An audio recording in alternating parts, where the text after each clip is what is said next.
Welcome to Talking Grit, a Detroit Lions podcast.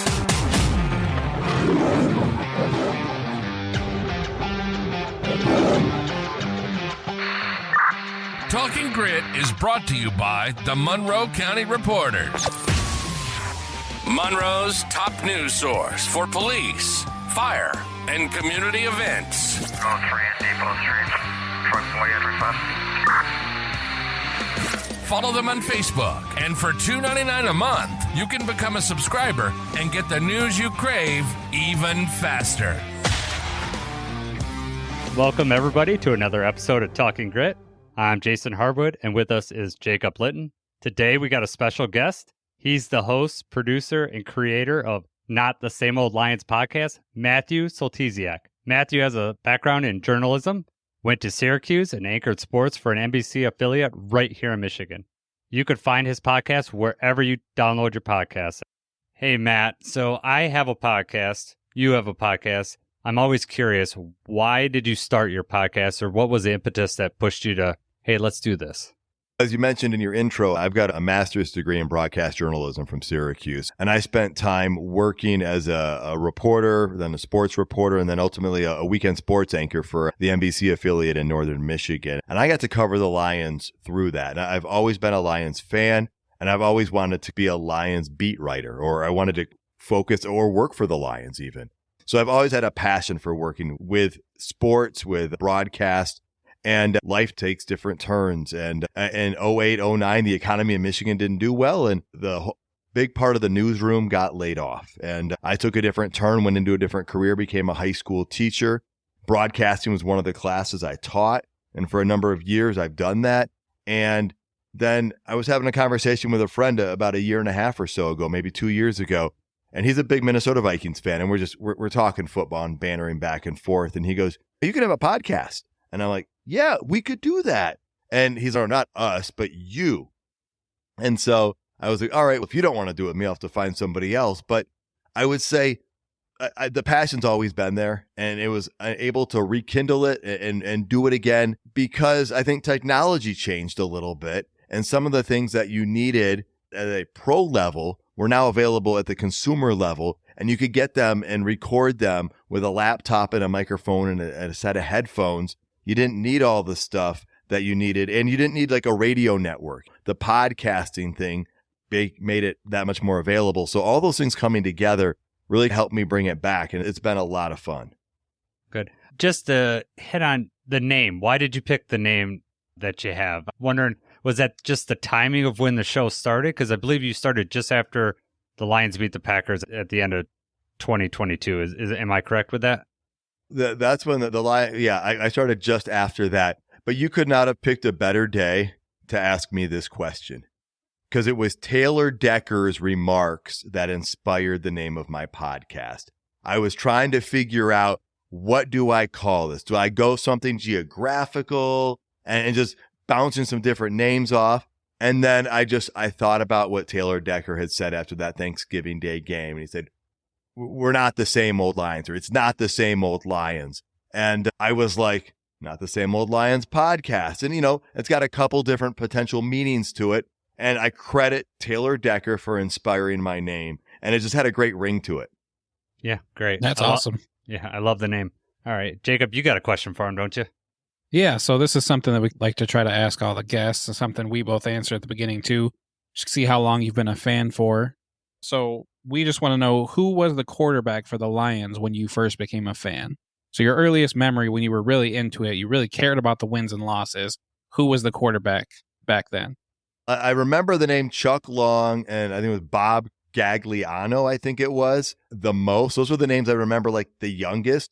But the person I remember the most watching was Rodney Peete. He was the first guy I really remember watching. I believe it was 1989.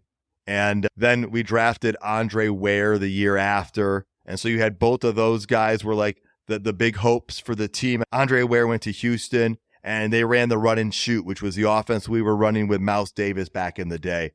And then a couple years later, Eric Kramer comes into the picture. And it was like a 3-person rotation to see who could elevate. But I think that kind of shows how long I've been watching the Lions football there, Jacob.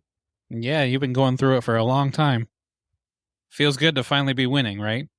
Oh man, this is a feeling like very seldom ever in my lifetime, if ever. So this is a pretty unique time in Lions history, and we'll get to it later on, but the signing today just signifies, I think, is emblematic of everything that the Lions have built here so far. So we'll talk on the Taylor Decker signing a little bit later on. But to start this off, Matt, on Saturday, you went to training camp. First, just tell me what the experience was like and if you have any recommendations for people that are heading down there. I know a lot of people listening to this might be heading down for future training camps. Yeah, training camp, most of them start at 8:30 in the morning with gates opening an hour earlier, about 7:30. And I went a couple times last year, and this year there were a few changes to it, and there were upgraded changes, nice enhancements. I would say getting there, I got there probably about 8 o'clock, 8:05, and last year we probably got there a little bit later. I would recommend get there a good 30 minutes ahead of time, if not sooner. Last year we parked in one spot that you probably want to take a shuttle bus from. It's about a half a mile away, or you could walk it. Or if you happen to get one of the closer parking lots, you can walk it as well.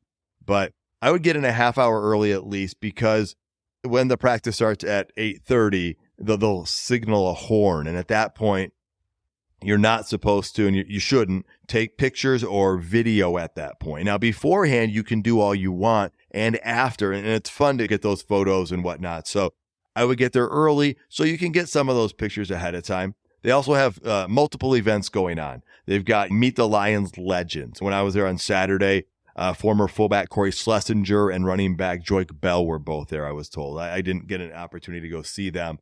But I brought my daughters with me, and it really is a family-friendly environment. It's a great, great atmosphere. A really pumped-up crowd, I'll tell you that. When we got in from one side, the cheer team was there along with the Lions Legends. We had some face painting. We had some balloons that you could have made into animals or swords. They, of course, have food trucks and stuff like that.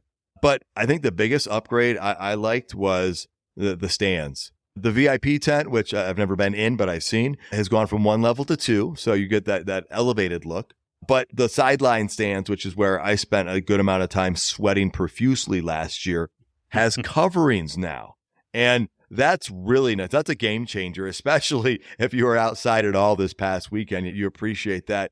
I will say, I would, if you want to be in the shade, though, you want to sit in the back half of those stands, because that's the part that's going to get the most amount of shade.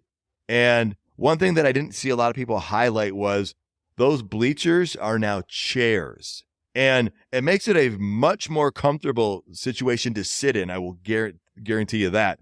But it also means it can be a little bit more difficult to get a seat, because 3 people can sit in 2 seats, in 2 seats, like in the bleachers, like at a U of M game, right? But when you have individual chairs, you can't squeeze extra people in. So I would get there early to get seats. And maybe 8 o'clock is maybe even on the late side for that. Gates open at 7:30. Get there 7:45, 7:50, just to go get those seats so you have a comfortable spot to watch. I am so happy about the shade first, and then, yeah, I think I was online with you at some point, and I saw you comment about, are those seats? And at that point, I didn't know if it was a real picture or like an artist rendering. And I was like, the artist rendering might just have seats put in there. But no, there was a real picture, and I'm very happy about just having a seat with a back. I'm so old, right, Jacob? Got to have a back on my seat. Save the joke. I'll save you from having to say it. I was going to comment about the sunscreen for your head, but we can go with things. Yeah, that's right. No, man, remember, we're going to do face painting. I think that's UV protected. I'm going to be with you on the whole Thursday. Head. Yeah, I'm going to be paint the lion's helmet on your head. You can get the lion on the face. I want the blue face mask painted on my face. We got to represent the new face mask. You do that while I'm watching practice. All right, you take good notes for me, okay? One other thing to add about the atmosphere or to know is a lot of people go there wondering about autographs, if there's an opportunity to get those. And my daughters were really wanting to get autographs. And as a parent, you're like, you want them to find some level of success. And I'm sitting here thinking, I hope they get one. Just get one autograph, because there's a good chance they're not going to get any. And I didn't really know how it would work. And I didn't stick around last year to try and get autographs after the sessions we just filed out. But my daughters got multiple autographs. And so I really want to give a huge shout out to all the Detroit Lions players. So many of them came over, whether it was David Montgomery, James Houston, Parker Hesse, Enos Rakestraw, Isaiah Williams, Khalif Raymond, and not over by us, but by the other spot, I saw Jameson Williams and Aiden Hutchinson go over, and they were taking pictures, they were signing autographs, and they stayed a good amount of time. And so I was just worried they wouldn't get one and walk away disappointed, even though you shouldn't be too disappointed because the odds of getting autographs are, I don't know what they are, but I didn't think they were that high. But they got multiple, and my daughters had such a great time at the camp, and they left being hugely happy. I'll put it that way. So thank you, Detroit Lions players. Yeah, I echo that sentiment. I was in the same worry boat last year when we went with my boys, just telling them that we might get some autographs, but also setting them up for we might not. And yeah, we had 3 that signed for us last year, Taylor Decker, Graham Glasgow, and Will Harris. So yes, it's very possible. It also helps if you know the players' names, if you have like their jersey numbers down and you can scream out their name. Sometimes you can get, especially when it's the little kids, they could scream out their names. They're like little player magnets. The players have trouble turning down little kids. So it's a good experience. And like you said earlier, it's a family experience. You talked about the atmosphere. I'm curious. I know you went last year. I went last year. I haven't been back this year. Is the atmosphere heightened from last year? Similar? Well, I'm hearing that it's pretty heightened this year. So what was your experience? Yeah, I'm going to say it was heightened. I will throw in one caveat, which is I was there last year during padded practices that were joint practices with other teams. And this year I was there with just the Lions and there were no pads on. But the crowd was getting into things. Jameson Williams was out doing some catching early on, just before practice started. And as he walked over, got even in the vicinity, the crowd erupted and just cheered him on. And then he returned the love back to the crowd. And there was a time when Terrion Arnold and Amon-Ra St. Brown were locked up on one each other. And the Terrion broke up the pass. And again, the crowd erupted. So there were some loud cheers at times and when some nice deep passes were caught. So I would say, yeah, it was a packed house and there was a lot of energy and excitement feeling. I just think that's so amazing for a practice. I think that says a lot about Lions fans and how hungry we have been for a very long time and just the promise that this team is going to show for this year. So that's exciting to hear. I can't wait to go and experience that myself. So you talked a little bit about JMO. I know that you spent most of your time watching the offense. Let's talk about JMO and the wide receivers, because I think that was on display from what I understand. So tell me what you saw, what you thought, or anything you want to talk about. Go ahead, Matt. Well, yeah, let's continue with JMO then a little bit. He had a nice catch over the middle, and the great thing was once he caught that pass, you saw him burst right through that second level defense. And I'll give Ifeatu Melifonwu some credit. He was waiting there for JMO at the end of that, and JMO didn't really try to avoid contact, which shouldn't surprise any of us that have seen the way he has played since college days or coming to the Lions. And so you heard a nice little collision. Again, no pads. They didn't go to the ground or anything like that. But it was fun to see that. And after one play, Goff and JMO, I think they connected on the play, but they came off the field and they were talking back and forth. You could see them working through some things. And that reminded me last year when I saw Sam Laporta and Goff come off the field, and they talked for a good amount of time about a play that had been going on. And I just really liked seeing the communication, the growth. And I don't know if any of your listeners are fantasy football people, but if you want Jameson Williams on your fantasy football team at a good value, I hope your draft is in the next 5 to 7 days, because I have a feeling once that first preseason game happens, the cat's going to be out of the bag, the lion's going to be out, and everyone's going to know Jameson Williams, I think, is going to be for real this year. Yeah, I saw the national media on Twitter earlier today saying reports are no one can guard JMO in practice. So I think they're onto it already when the national media is pointing out to it. You hear it from the media, the coaches, the players. Yeah. Just seems like everybody has positive things to say about him. Looks like he's a different player this year. His confidence is at an all-time high. And I know they had Jared Goff quoting, basically saying that JMO understands the magnitude of the situation. He knows what time it is for him. He knows what time it is for this team. the time is now. You got to step up right now. And obviously it's still early, but it seems like he's really stepping up and really taking it seriously. Yeah, I think Dan Campbell said in his press conference earlier today that this is the most confident that he's seen him. And I feel just from seeing him run routes and everything, he knows where he's supposed to be, and he's just out there playing football. And he's just a football player. So it's so exciting to hear all this because, especially with losing Josh Reynolds, those targets and those opportunities are going to go somewhere.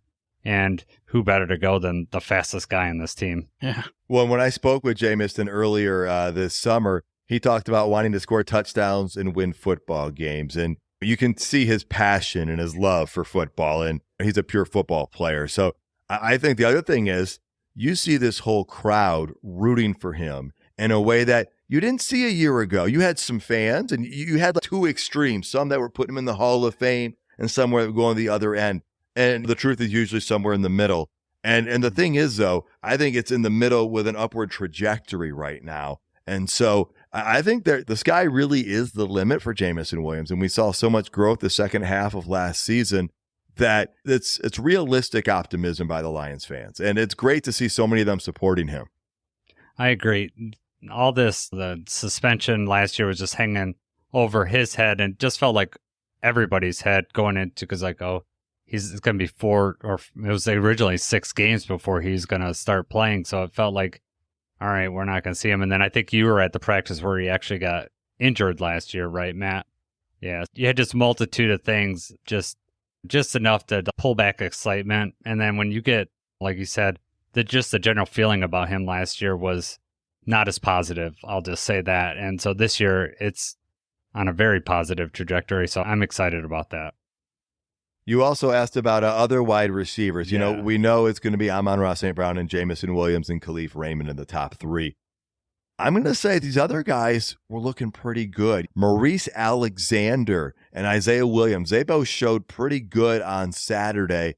Now, keep in mind, we weren't in pads yet, but still, putting stuff together was great. You probably saw the social media of Maurice Alexander making that catch right down the sideline there. There's another one where he had to battle Kindle Vildor and came away with the catch. And so it wasn't an easy one. And I know it's an uphill battle for Alexander as well for Isaiah Williams, but Williams had a great one over the middle. And then after practice, you could see him tracking a deep ball. And we remember how good he was at Illinois in the Big Ten, that it's not going to be easy for him to make the roster, but I'm rooting for the guy. He's got some talent. There's a reason we signed him with that much of a contract for an undrafted free agent. And then the other guys, there's multiple, but Antoine Green and Donovan Peoples-Jones, I would say I didn't see a whole lot out of those guys. They both connected with Goff over the middle. Green did catch a deep route that he wasn't covered on, but it was a nice tracking, nice timing thing. That pass was from Hendon Hooker. But those guys just have some size, and that's what sets those two guys away from basically every other receiver on the roster. And it'll be interesting to see the preseason. I'm so excited because we're going to see Hendon Hooker and we're going to see his receivers. And I think the receivers are going to have a decent quarterback playing, throwing them the ball a lot. And I want to see what they all can do with that and who can step up. I think we've mentioned before on this podcast, but the preseason, looking at Hendon Hooker for the first time in game action is going to be really exciting. And I expect to see a lot because I don't expect Jared Goff to play very much, if at all. So it's going to be mostly Sudfeld, which we've seen in the past. We know what Nate is. I'm not talking bad about him, but we just already know what we're getting with Nate. With Hendon, you have a guy that was a Heisman hopeful till the injury. And he, similar to Jameson, he had to basically redshirt the first year, didn't really see anything. And now hopefully we get to see him on the field. During the season, I hope it's all Jared Goff, but during the preseason, I can't wait to see Hendon Hooker out there. Jacob, did you see the report about Hendon Hooker had a dislocated finger in the spring? Yeah, that was earlier on in practices. A lot of people were concerned about the way the ball was coming out. Just looked, something was off. And then just found out a few days ago, I guess, that he had a finger injury and that kind of contributed to the problems he was having before. I believe he said he pretty much is healed up. He's, looking better already so far. I'm excited to see him in the preseason too. Let it rip. Yeah. Matt, you got to see him in practice. What was your thoughts? I'm hearing things in the media, but I want to know what your eyes told you. I was impressed with what I saw out of Hendon. I saw him use a little bit of his mobility to avoid a sack and get the ball off and throw it. He has some nice connections, especially like that deep one that I talked about earlier. And then you saw him hold on to the ball a little bit too long, and Jalen Reeves-Maben got in there, some pressure, and batted the pass away as he went to throw it. But I'm optimistic. And as you guys alluded to, that injury might have been the reason we saw so many mixed, concerned reports coming out earlier in the spring. But I'm really looking forward to that first preseason game to see what he puts on the field. I think all Lions fans are. And I'm optimistic it's going to be what we're hoping it will be. Yeah, it's the intrigue of his legs are for a Lions fan, because we come from Jared Goff. He has pocket presence and can move around, but he's not going to be rushing for first downs. Whereas Hendon offers something different. He's no way he's going to match Jared Goff's ability to run this offense. But if he does get in there, it is intriguing that the defense is going to have to worry about something a little different with Hendon than they were with Jared, for sure. Who else stood out to you at practice, or anybody else you want to highlight, Matt? I was able to finally see in person the strong kicking leg of Jake Bates. Did you guys want to talk about the kicking game? Yes, that's a hot button topic. I think we definitely need to talk about that. Go ahead. What did you notice? Well, I know he had a little bit better practice the day before than when I saw him, but he did hit from deep early. I saw him hit a 55, I think a 52 and a 49-yarder. That was from my angle in the stands. I was trying to look at the hash marks, but he hit them, and he had a lot of room left over as far as depth goes. I had a hard time judging the left to right on some of those. They actually had a guy down there telling you whether they were good or what direction they went, and those three all went great. Later on, when they went the other direction, he had 4 kicks, and he missed 2 or 3 of those attempts. He hit his last 1 or his last 2. And I think the accuracy needs to get dialed in a little bit, but that also could be explained based on his lack of experience. And so that'll be interesting to watch. They still, till now, we're recording this Monday evening, they have not signed another kicker to compete with him. It's interesting to me that they just at least brought someone in to kick alongside him. Go ahead. Have you seen Twitter in the last hour? I have not. Oh, you going to give us some breaking news? What? Yeah, the Lions haven't signed anybody, but the Jacksonville Jaguars have cut somebody. Yes, I saw that. Good. So, go ahead. I did see that. Okay. This is just, I put a thing on, it's stranger than fiction, really. But Riley Patterson's been cut, apparently, by Jacksonville. So can I just give you like a brief history of the Lions kicking situation for the last 3 years? Yeah, let's go. Yeah, let's do this. All right. In 2021, Austin Seibert was our kicker, and he got hurt. And Riley Patterson filled in for him. And I thought he did pretty well. And then in 2022, we make Austin Seibert our kicker. He gets hurt again. A host of people fill in until Michael Badgley is finally settled on. And then Patterson goes to Jacksonville. And then in 2023, we get Patterson back to compete with Badgley. Plus, now we have John Parker Romo. Patterson wins the job, but Badgley replaces him with 4 weeks to go. Now, Patterson goes back to Jacksonville. We have Badgley back. We also get undrafted free agent James Turner, but then we let him go to the Packers. We get Jake Bates. Badgley gets hurt. Patterson gets cut.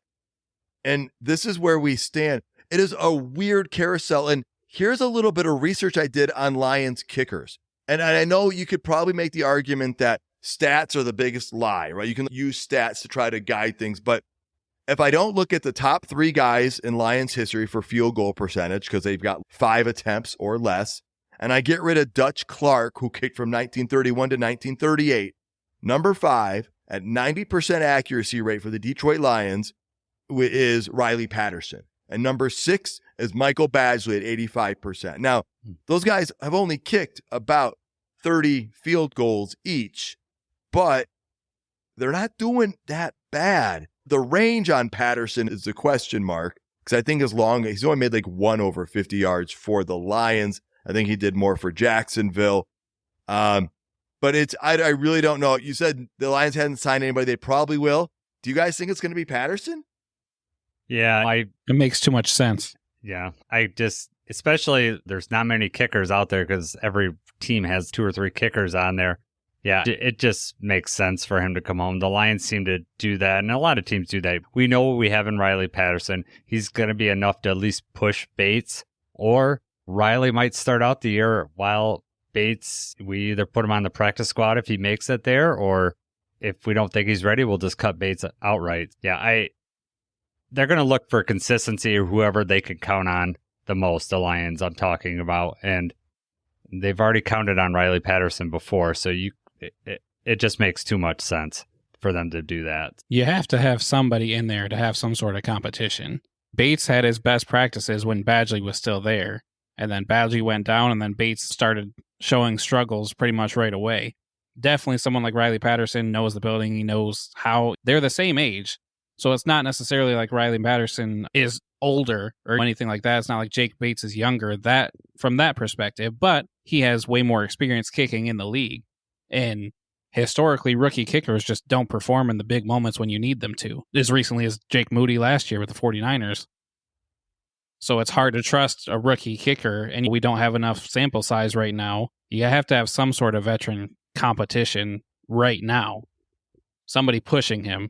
I agree. So, when Brad Holmes took over, one of the first things he did is get rid of Matt Prater. They probably did that for cap reasons, right? But at the time, the Lions weren't playing for much. Now, we're playing for the whole shebang here. So we need a reliable kicker back there that we could count on, especially late in the game, who can kick a longer distance field goal. Jake Bates obviously has the leg, but it's whether we can count on him. And the Riley Patterson thing just makes way too much sense. Are you in agreement, Matt? I mean, you sound like, you got the stats there, so you sound like a Riley Patterson fan. I'll get to that in just a sec. Let me just point out Matt Prater's number 8 all time for Detroit Lions with accuracy, and Jason Hansen's number 9. Now, Jason Hansen had to kick 600 field goals and earn that, so let's make sure he gets a little more credit based on how many he kicked. Right. I am a Riley Patterson fan. I wanted him to win over Austin Seibert. And when I spoke with Jeremy Reisman about it, I'm like, what happened that year? And he said, all the practices in private, Seibert was out kicking Patterson. And so that's why they kept Seibert. And I don't know, I'm champion Riley Patterson. I like him a lot. But when he missed the extra points, I'm just like cringing. Can't miss that extra points. I think it was the Raiders game last year. And I'm like, no.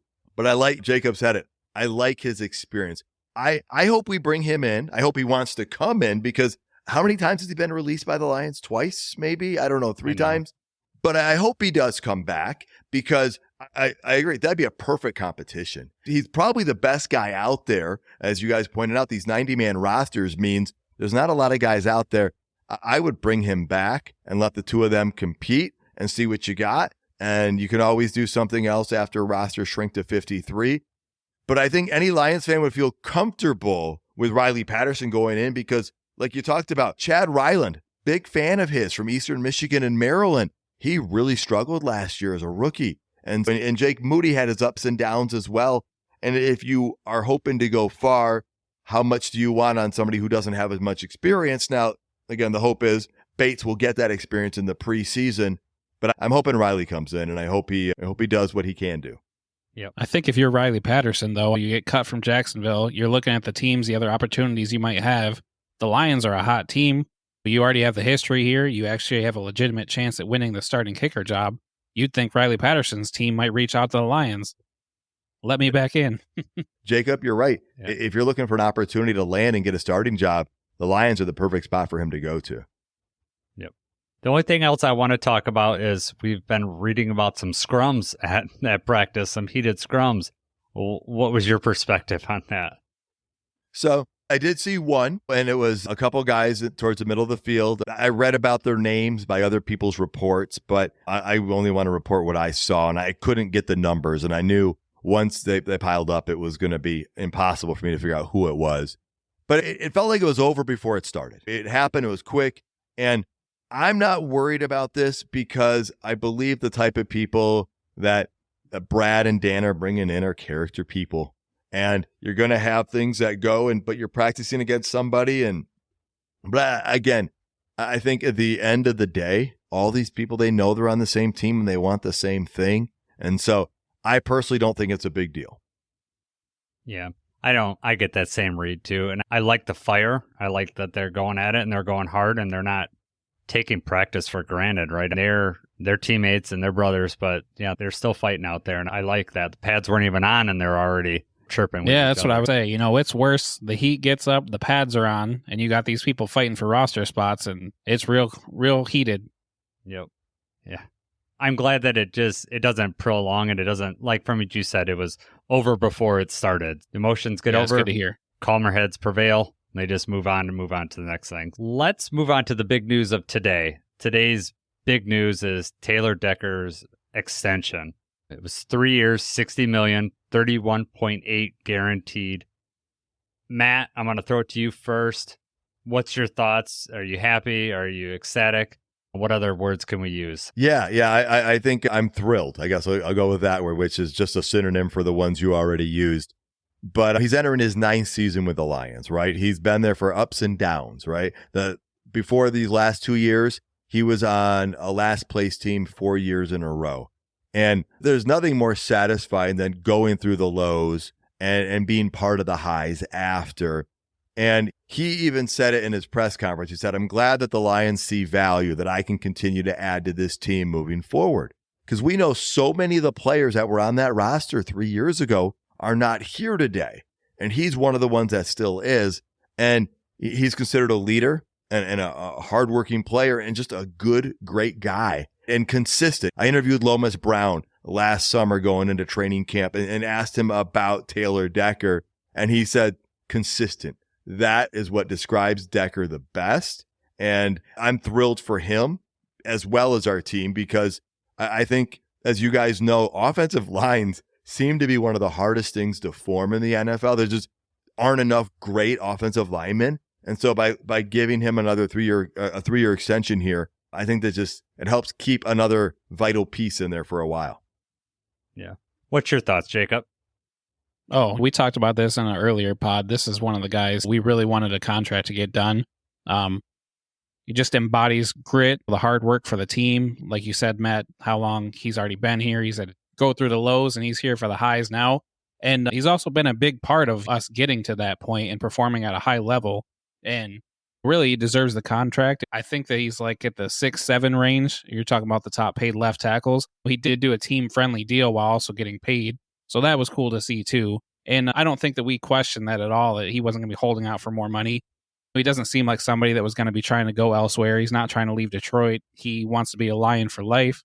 Can't say enough positive things about him. I'm really happy that we kept him here. You mentioned earlier about your same old Lions comment from Taylor Decker. I think the reason why we all connect with him is that he represents us as fans. Someone that was here when no one respected us, no one respected the Lions football team. And now he's seeing the other side of it, just like us as fans. We have a team to root for. We have something to be proud of. He has something to be proud of, and now he just gets to stay here longer. So he more than deserves this. He's been the emotional leader for this team. You could see when he speaks, like he's not afraid to show his emotion. And I love that. And it makes me connect with him even more. I know he's an Ohio State grad and we just have to ignore that. When I see him and he's got his Ohio State tattoo, I just don't look at that arm. But Just ignore it. I just ignore it all. But no, Chris Spielman was another one, just Ohio State. Just, you forget about that because those guys are emotional centers for the team. And yeah, I'm super excited that Taylor's going to be here. And I'm super excited just for beyond just him as a person, what he does, what he means for the team. That means we're going to have 2 top tackles on this team for the next 4 years. They're locked down. It's great. And all those contracts that the Lions have given out, we didn't have to pay those to outside free agents, guys who you don't have a track record on. You're rewarding homegrown talent. So not only is Taylor Decker being rewarded, and is it making the team stronger, it sends a message to everybody else in the NFL that Detroit's a place you want to be. Yeah, it's so different from those players being drafted a few years ago. And Amon-Ra, disappointed that he's going to Detroit. And you see the draft this year, people were generally excited about being drafted in Detroit. It's a total change, and it just shows what proper leadership does. I've been in workplaces where proper leadership it can perform miracles, essentially. And that's what I feel like has happened here. Just from the feelings of when Dan Campbell got hired in the press conference and how people perceived all that to how it's totally different today. And I'm just grateful for that as a Lions fan. And Taylor Decker just represents all that for me, and it just brings all that emotion out that I'm just proud to be a Lions fan. I love it. Inside the division, there was another big contract signed late last week, and that's Jordan Love. What's the thoughts on that, Matt, in relation to the Jared Goff contract? Do you have any thoughts on it? Yeah, my question that I posed over on my show was, what do Lions fans think of the Jared Goff contract now? Because Jared Goff going north of $50 million was like, oh, that's a big chunk of money. But that's the going rate for a starting quarterback if you've signed in the last year or two. And I would say we don't really know what we have in Jordan Love yet. I'm happy that the Packers paid him that much money because it means their salary cap will be that much smaller. But we'll have to wait and see. Yeah. It could end up being a great deal, but it also could be a disaster. In my opinion, you're paying him off 9 good games. He was excellent in those 9 games, but to pay him more than Jared Goff, it's just the way quarterback contracts go. I understand how all that works, but I'm much happier having Jared Goff signed for cheaper. And I feel for this team especially, Jared Goff is a center leadership role. I'm happy with all that. So what's your thoughts, Matt or Jacob, on the Jordan Love contract? Yeah, we talked about when the Goff contract happened, and on paper, when you see the dollar amount, you're like, that's a little more than maybe what we were expecting or hoping for. But we knew there were more contracts looming, and we actually made a point to say, give it a year or two, and we'll see where he's at. And it hasn't even taken that long. We knew the Tua contract was coming. We knew Trevor Lawrence was going to get paid. We knew that Dak was going to get paid, which that still hasn't happened yet. So we'll still see what happens with that. We knew that Jordan Love was going to be getting a contract. I did not expect him to surpass Jared Goff, and I definitely did not expect it to be the biggest contract for history. The beginning of the season was very rough for them last year. He wasn't playing very well. They were already calling like maybe he's not the answer. We don't know yet. He had a great second half of the year. Basically earned himself a contract, and I guess a bigger one than anticipated. I don't see this working out for the Packers, but, as Matt pointed out, now they have less cap room to work with. They put all their eggs in one basket on a very small sample size. What I think could be the perfect situation to this, Jacob, and I don't mean any disrespect to this player when I say his name, but if this could be a Joe Flacco type situation, where Flacco got hot in the playoffs, had 3 or 4 of his best games of his career, got a huge contract. And he was still a good quarterback, but not a great quarterback for a big part of his career. We just need the Packers to not have that great thing for so many.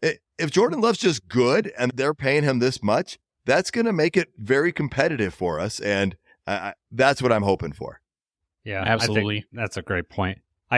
The Packers offseason has been just uncharacteristic for them, from the signing of Josh Jacobs, and then they did this big contract with Jordan Love. It's unlike them to spend that much money on these players. So I think it's very curious. But anything else, you guys, any other thoughts on that contract? I think we covered it pretty well.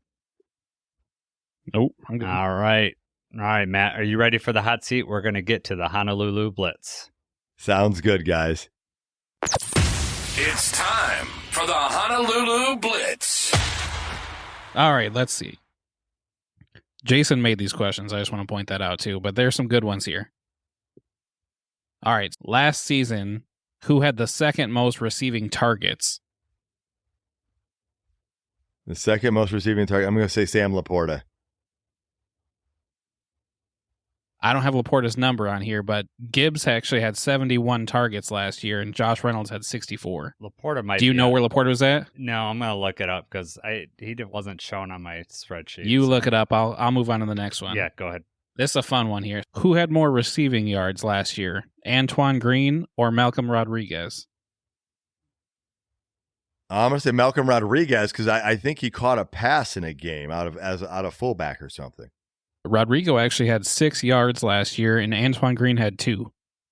All right. So he did have some yards, but yeah. outside of the 49ers game, because that's the one that we all have circled on the calendar, outside of that game, what game or matchup are you most looking forward to? Oh, yeah. The 49ers one is definitely, like you said, that's that number one game. And I think we've talked before. We all would like that a little earlier in the season. I guess I'm going to have to go with Dallas because I'm going to put this out here too. We are playing Dallas for the third year in a row in Dallas. Okay. And so I want the Cowboys in Motown. I want them in the Motor City. And I think that happens next year. But the Dallas game is one I'm looking forward to other than the 49er game. Solid. We need to get a revenge for how it ended last year. Who's going to have more touchdowns this season, Gibbs or Montgomery? Are we talking rushing or total? I think we're going to go total. I'm going to go with Gibbs for total then, because I think we've been hearing Gibbs has been working with St. Brown on some route running stuff. And I think we might see Gibbs more in the passing game than we were expecting, than we did last year. Good point. We're hoping so. All right. Last question here.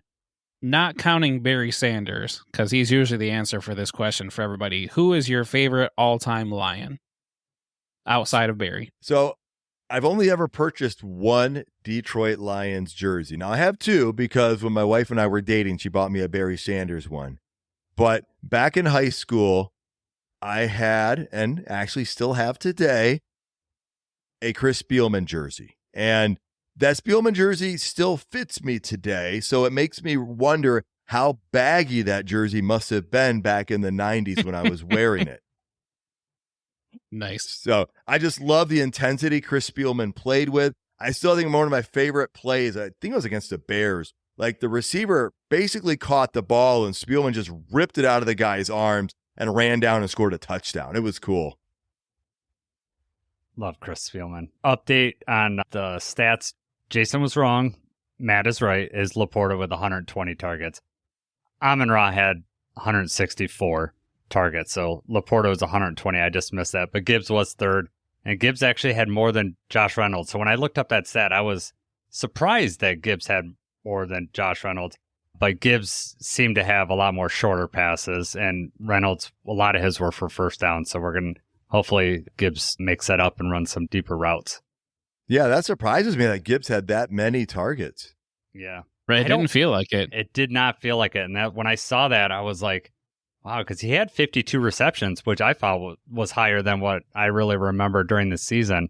And he really didn't come on till the second half of the season. So it's really going to be promising what Gibbs is going to provide being in his second year, especially if he makes the jump, because it seems like he was pretty silent for the first half of last year. And then especially during the playoffs, he made his presence, Antoine Winfield made his presence felt as he got stiff-armed to the Ford Field turf. All right.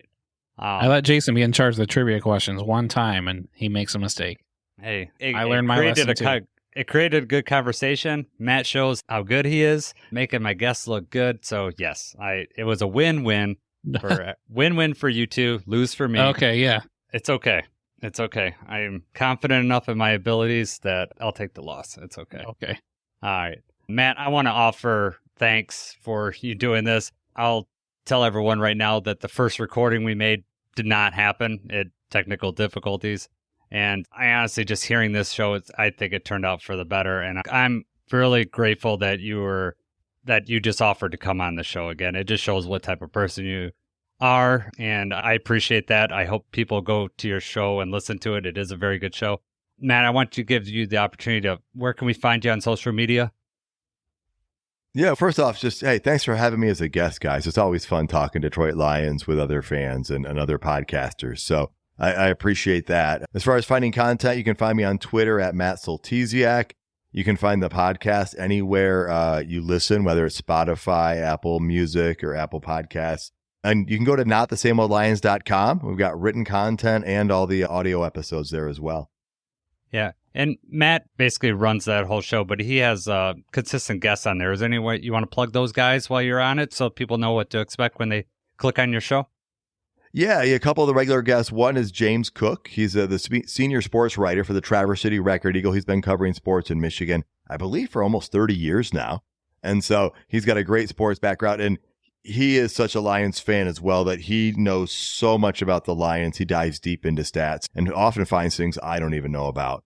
And then the other guy is Coach Jerry Angers. He's a former Michigan high school football coach. He was Michigan High School Football Coach of the Week by the Detroit Lions. He's also done a little college coaching, as well as helped guys train for their NFL draft days and stuff like that. So he also brings another perspective, and both of those guys contribute greatly. That sounds good. So you can find those, like I said, wherever you get podcasts. Matt releases once a week right now. I think during the season, you're going to go to a more frequent format as the season allows. Again, Matt, great guest. Thanks for the information about what to expect at training camp and your eyes. I trust what you see out there. Jacob and I are looking forward to going on Thursday, and you got us more excited about that. Right, for sure. That's awesome. Yeah. You're welcome to come back anytime. Sounds good, guys. Matt was a great guest, wasn't he, Jacob? Yes, that was perfect.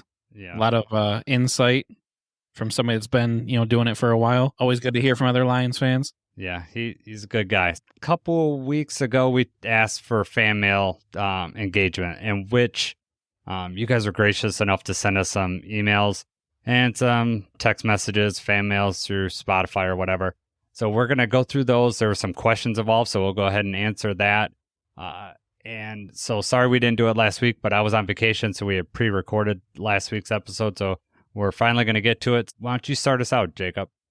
Yeah, we love getting these. We read all of these. We're going to try to make an effort to give everybody a shout out on air. So the first one we've got here, this is from Eric out of St. Louis. He says his roots are in Royal Oak. So his comment, he says, great show, guys. He has a question.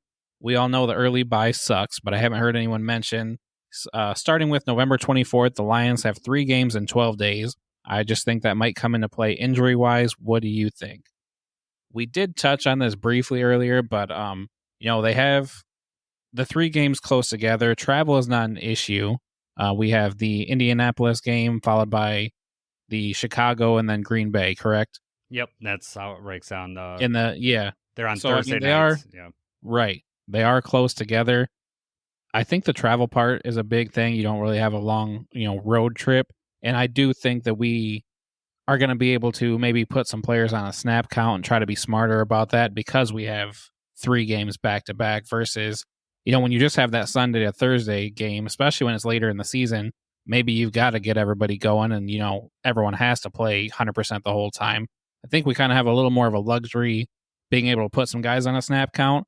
At the same time, you do have potentially huge divisional games. What do you feel about that, Jason? Yeah, the division thing is what scares me a little bit. At least those games are a week apart. The Chicago to the Green Bay, you got a full week to prepare for Green Bay, who, I think is going to challenge us for our division or be in the challenge for us at the top there. But you have a short distance from Indy to Detroit after Sunday. Hopefully we can handle Indy and it's not as, won't be as much trouble. Maybe we can, I don't want to say rest people because that's really hard to do in any NFL game, but hopefully. No, but you call it a snap count and you're kind of, rotating guys a little bit more maybe than you normally would for that game plan. Because we can't rest anybody on Thanksgiving. We need to win this Thanksgiving Day game. It's got to happen. We haven't won in a while. Dan Campbell has never won on Thanksgiving, and this has got to be a divisional game. This is the year we're going to win on Thanksgiving. Eric does say in his comment too, he's got us going 12-5, and I think that's accurate. I actually, when I'm looking at it, I think 12 should be the floor. I think so too. We'll get into our predictions later on, but yep, Eric's right on it. He's good, but he might be underselling him a little bit. I'll just preview what I may think. So, all right. Well, thank you, Eric, for listening, and hopefully send us more questions. The next one, Jacob and I actually got, I think when we were at work when we got this one. Yeah. So it was really nice. This one says, "Hey guys, this is Mark. Just wanted to say you guys are great, and your interview with Jeremy was awesome. I'm a disabled vet that has been home from work, so your show has helped keep me going." Thank you for sending this, Mark. As far as being a vet, thank you for your service. Thank your family for your service and all the vets that are out there. Not only do the vets sacrifice a lot. Their families do too. So we really appreciate it. And it's really nice to hear that we helped you out in some small way. Jacob, you got anything to say to Mark? Yeah, it was funny because we were both at work together the same day, which we aren't a whole lot, but we're both there when we had the fan mail drop in. We didn't read it together, but we read it at the same time across from the pharmacy. Mhm. And, that one both kind of hit us. Like, that one really meant a lot. Yeah. So shouts out to Mark, respect you, for your your service and everything like that. And, that you felt strongly enough about the show to send us out some fan mail and acknowledge it. We really appreciate that. Yep. I agree. All right, Jacob, who do we have next? All right. Next one, we have Jason from Louisville. He says, enjoying your pods. I have a question for you two. I'm assuming you both binged Receiver on Netflix by now. I've really enjoyed reliving the Lions season through the I'm on Raw bits, but now I'm on the final episode, which of course highlights the NFC Championship game. I can't bring myself to reopen those wounds as a fan. I just want you to tell me if it's worth watching that final episode or if I'm not really missing all that much and stay away. Not trying to be dramatic, but I honestly feel as if it would be really uncomfortable viewing. Well, Jason's already made me relive this several times. I keep having to go over the game. He made me go in depth over it. It doesn't get any easier, really. It's one of those things we're in the off season, and to see, behind the scenes in depth and everything like that, it's still kind of fresh. It still hurts. I think you do need to watch it. We need to, I guess, soak that in, use that as more motivation for the game coming up next season. But training camp and everything's going on right now. We're already in the swing of next year. What happened in the past happened in the past. Yeah, we can't change it. It's hard to.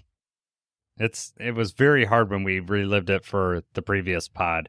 But I felt like after listening back and I was editing it, it just softened it a little bit. And we have the next season to look forward to. This is going to be a promising season. The next person we want to read is from our Reddit user. He direct messaged me. We were talking back and forth. He is Roar Restored.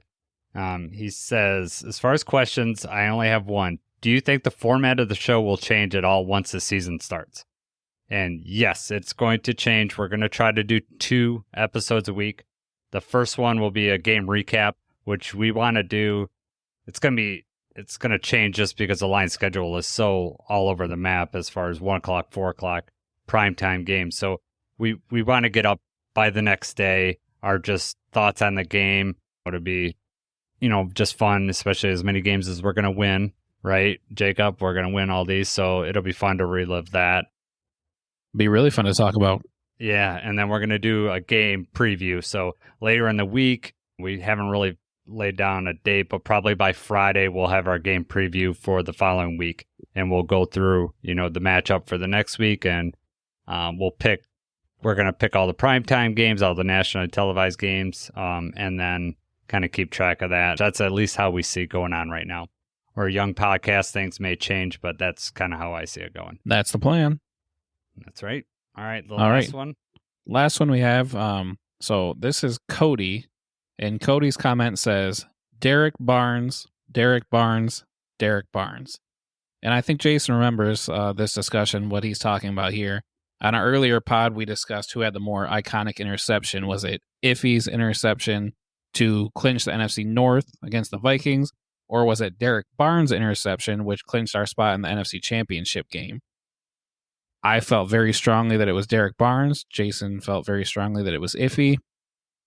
Cody's comment is siding with me that he thinks Derek Barnes was more iconic.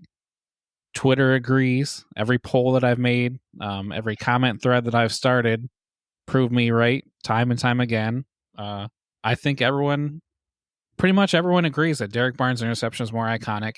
Jason just won't let it go. He still feels like the Iffy one was better. I just think he doesn't want to be wrong. So despite everyone's votes, despite everyone's comments, he's still right. Am I right? You're still sticking with the Iffy interception? I am sticking with the Iffy interception, and it's my own personal belief. It's not like there's a right or wrong answer. I'm not trying to tell you 2 + 2 is 5. It's just, it's my opinion. Iffy's was just more meaningful. Now, however, it just happens that more people side with you than side with me, and that's okay. I'm confident enough in my answer, and I feel good about it. But, if you need that Question wasn't which one is more meaningful to Jason. The question was what was more iconic. Yeah, I gotcha. But I answered it how You're I right. saw it. You're right. Yeah. So. I mean, your opinion was wrong, but Yeah. you know. Yeah. Exactly. All right. We've rehashed this enough. I want to thank everyone for listening. I want to thank Matt for coming on with us. It was great talking to him. Check out his podcast, Not the Same Old Lions. So it's a good one. So I want to reiterate, reach out and we'll try to give you a shout out. If you got questions, we're going to put you on the show at some point. We want to, keep having this fan interaction. It's fun for us. So again, for Jacob, I'm Jason, and let's go Lions.